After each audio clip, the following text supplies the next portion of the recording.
Selamat malam semuanya. Jadi, perkenalkan nama saya Fania Alivia. Saya mahasiswa dari Universitas Mercu Buana. Jadi hari ini saya akan menjelaskan tentang menuju perbara menguak potensi bahasa Indonesia sebagai bahasa persatuan di ASEAN. Perkembangan regional dan integrasi antar negara di Asia Tenggara semakin memperlihatkan pentingnya memiliki sarana komunikasi yang efektif dan inklusif. Bahasa Indonesia telah memiliki sejarah panjang sebagai bahasa persatuan di Indonesia, yang terdiri dari berbagai kelompok etnis dan budaya.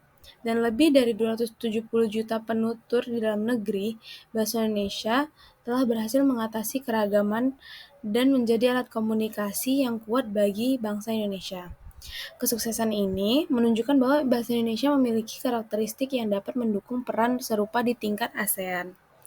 Selanjutnya ada kendala utama yang dihadapi dalam mengadopsi bahasa Indonesia sebagai bahasa persatuan ASEAN atau perbara. Kendala utama yang mungkin dihadapi dalam mengadopsi bahasa Indonesia sebagai bahasa persatuan ASEAN ini atau perbara kita sebutnya mencakup beberapa aspek. Yang pertama ada aspek linguistik, sosial budaya, pendidikan, dan politik. Namun, dengan strategi dan upaya yang tepat, kendala ini dapat diatasi untuk mewujudkan visi perbara yang lebih inklusif dan berhasil. Selanjutnya kita akan bahas tentang kendala-kendala tersebut dan cara-cara untuk mengatasinya. Yang pertama ada kesulitan bahasa dan penguasaan. Salah satu kendala utama adalah adanya variasi dalam tingkat penguasaan bahasa Indonesia di antar negara anggota ASEAN. Beberapa negara memiliki lebih banyak penutur yang fasih dalam bahasa Indonesia daripada yang lain. Ini dapat menghambat komunikasi yang efektif dan menyulitkan pelaksanaan perbara.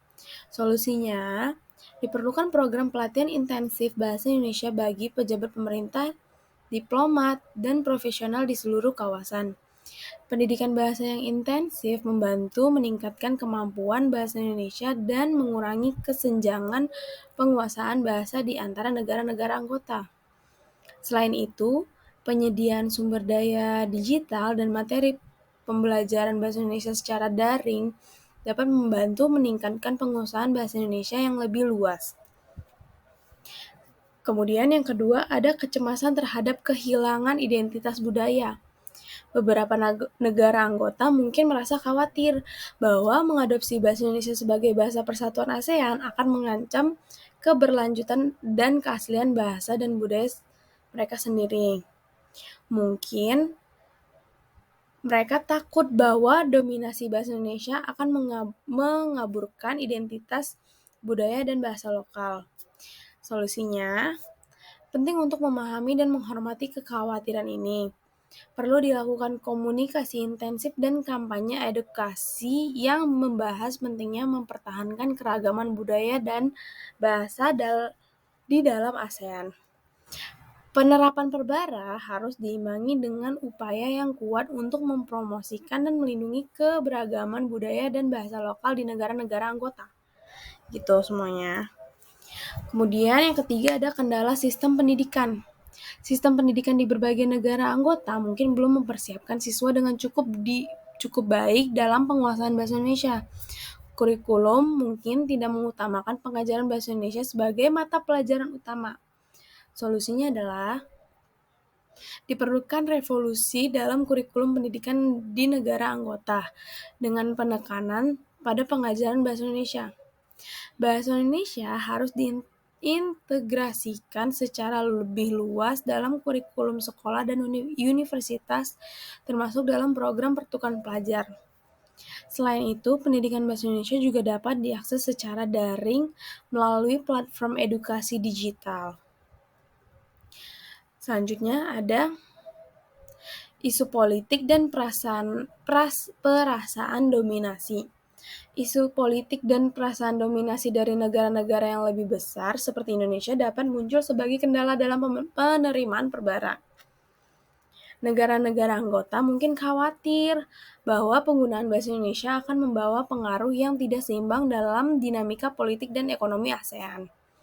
Solusinya, Penting untuk memastikan bahwa penggunaan bahasa Indonesia sebagai bahasa persatuan tidak digunakan sebagai alat politik atau dominasi. Upaya yang harus ditempuh untuk membangun kesepahaman dan kesepakatan bersama antar negara-negara anggota tentang tujuan dan manfaat yang diterapkan dari perbara. Perlunya keterlibatan aktif dari semua negara anggota dalam pengambilan keputusan mengenai penggunaan bahasa yang harus ditekankan. Selanjutnya ada penyesuaian teknis dan administratif. Implementasi perbara memerlukan penyesuaian teknis dan administratif yang kompleks, termasuk dalam bidang hukum, dokumentasi resmi, sistem pemerintahan, dan lain-lain. Solusinya diperlakukan rencana strategis dan koordinasi yang baik antar negara-negara anggota untuk mengatasi tantangan teknis dan administratif ini. Pembentukan komite khusus atau lembaga yang bertugas mengawasi dan memfasilitasi implementasi perbara dapat membantu memastikan proses yang lancar dan efektif. Oke, kita masuk ke yang selanjutnya, yaitu faktor-faktor yang mempengaruhi sikap mereka terhadap inisiatif ini. Yang pertama ada faktor linguistik. Dalam faktor linguistik itu ada dua. Yang pertama, kemampuan bahasa. Tingkat penguasaan bahasa Indonesia di negara-negara anggota ASEAN dapat mempengaruhi persepsi mereka terhadap inisiatif perbara. Negara-negara dengan sejarah interaksi lebih intens dengan bahasa Indonesia mungkin lebih terbuka terhadap ide penggunaan bahasa ini. Yang kedua, ada ketidakpastian komunikasi. Jika masyarakat merasa bahwa penguasaan bahasa Indonesia tidak cukup baik, mereka mungkin merasa cemas terkait kemampuan mereka untuk berkomunikasi dengan efektif dalam lingkungan ASEAN yang lebih luas. Selanjutnya ada faktor sosial budaya. Di dalam faktor sosial dan budaya ini, ada dua juga teman-teman. Yang pertama ada keragaman budaya, yaitu negara-negara ASEAN memiliki keragaman budaya dan bahasa yang kaya. Pengenalan bahasa Indonesia sebagai bahasa persatuan dapat dipandang sebagai potensi ancaman terhadap keragaman budaya dan bahasa Indonesia. Yang kedua, pentingnya identitas nasional. Masyarakat di negara-negara anggota mungkin memiliki rasa bangga terhadap bahasa dan budaya nasional mereka, yang dapat membuat mereka ragu-ragu terhadap perubahan dalam dinamika bahasa dan identitas. Selanjutnya, ada faktor ekonomi. Dalam faktor ekonomi ini juga ada dua. Yang pertama, pertumbuhan ekonomi. Masyarakat mungkin mempertimbangkan dampak ekonomi dari penggunaan bahasa Indonesia sebagai bahasa persatuan terhadap pertumbuhan ekonomi dan peluang kerja di negara mereka. Jika mereka melihat potensi manfaat ekonomi, mereka lebih mungkin mendukung inisiatif ini. Yang kedua, ada kemitraan bisnis. Pengusaha dan pelaku bisnis dapat merespon positif jika penggunaan bahasa Indonesia dapat memfasilitasi komunikasi dan kemitraan bisnis yang lebih baik di dalam ASEAN. Selanjutnya ada faktor politik. Di dalam faktor politik juga ada dua, sama kayak yang lainnya. Jadi setiap faktor-faktor ini dapat ada dua pembagian. Yang pertama ada kekhawatiran dominasi.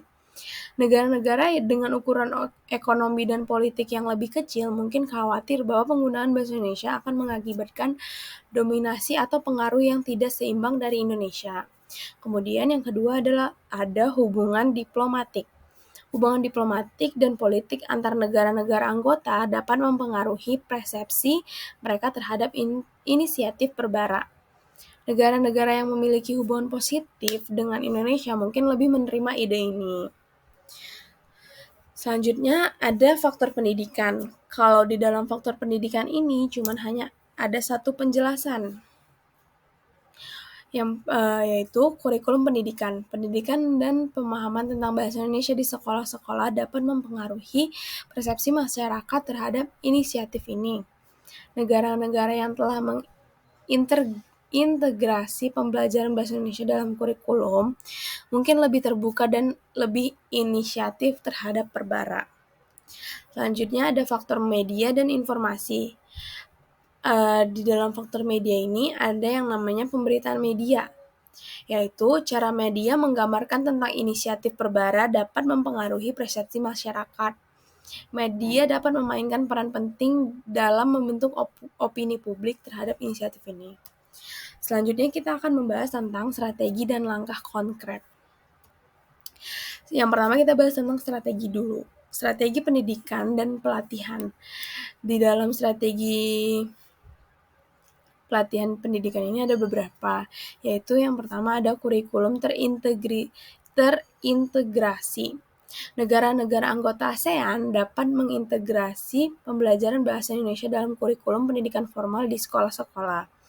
Kemudian, yang kedua ada program pelatihan intensif. Mendirikan program pelatihan intensif bahasa Indonesia yang ditunjukkan untuk pejabat pemerintah, diplomat, profesional, dan akademi di seluruh kawasan ASEAN. Yang ketiga ada pendidikan daring atau online. Mengembangkan platform pendidikan daring yang menyediakan materi pembelajaran bahasa Indonesia termasuk modul interaktif, video pembelajaran, dan latihan. Ini akan memungkinkan akses belajar yang fleksibel bagi masyarakat yang memiliki keterbatasan waktu dan geografis. Selanjutnya ada pendidikan kontekstual, yaitu mengaitkan pembelajaran bahasa Indonesia dengan konteks budaya, sejarah, dan kehidupan sehari-hari ASEAN, sehingga memudahkan pemahaman dan penggunaan bahasa dalam situasi komunikasi praktis. Kemudian ada program pertukaran pelajar. Program ini mendorong pertukaran pelajar antar negara anggota ASEAN, di mana siswa dapat menghabiskan waktu belajar dalam lingkungan berbahasa Indonesia. Kemudian ini ada beberapa langkah konkret untuk mempromosikan penggunaan bahasa Indonesia. Yang pertama ada forum pertemuan ASEAN. Itu di situ adalah membahas tentang mendorong penggunaan aktif bahasa Indonesia dalam forum dan pertemuan resmi ASEAN termasuk konferensi internasional, pertemuan menteri, dan forum-forum kerjasama regional. Yang kedua, ada media dan publikasi. Menghasilkan media, publikasi, dan dokumentasi resmi ASEAN dalam bahasa Indonesia. Ini akan dapat memastikan bahwa informasi yang penting dapat diakses oleh semua negara anggota dalam bahasa yang dimengerti. Yang ketiga, budaya populer dan seni. Memperkuat penggunaan bahasa Indonesia dalam budaya populer dan seni di ASEAN, seperti film, musik, sastra, dan seni pertunjukan. Ini akan membantu menarik minat masyarakat untuk lebih mendekatkan diri dengan bahasa Indonesia. Selanjutnya ada kesimpulannya. Kita udah sampai di ujung penjelasan dari saya, yaitu kesimpulannya adalah dalam rangka menjawab tantangan komunikasi dan kerjasama di kawasan Asia Tenggara, ide untuk mengadopsi bahasa Indonesia sebagai bahasa persatuan ASEAN ataupun telah menjadi perbincangan yang menarik. Pembahasan di atas telah merinci berbagai aspek terkait potensi, manfaat, kendala, dan strategi dalam mewujudkan visi ini. Terima kasih, selamat malam semuanya. Semoga penjelasan yang saya berikan malam ini bermanfaat untuk teman-teman yang melihat video ini semuanya. Terima kasih semuanya, selamat malam.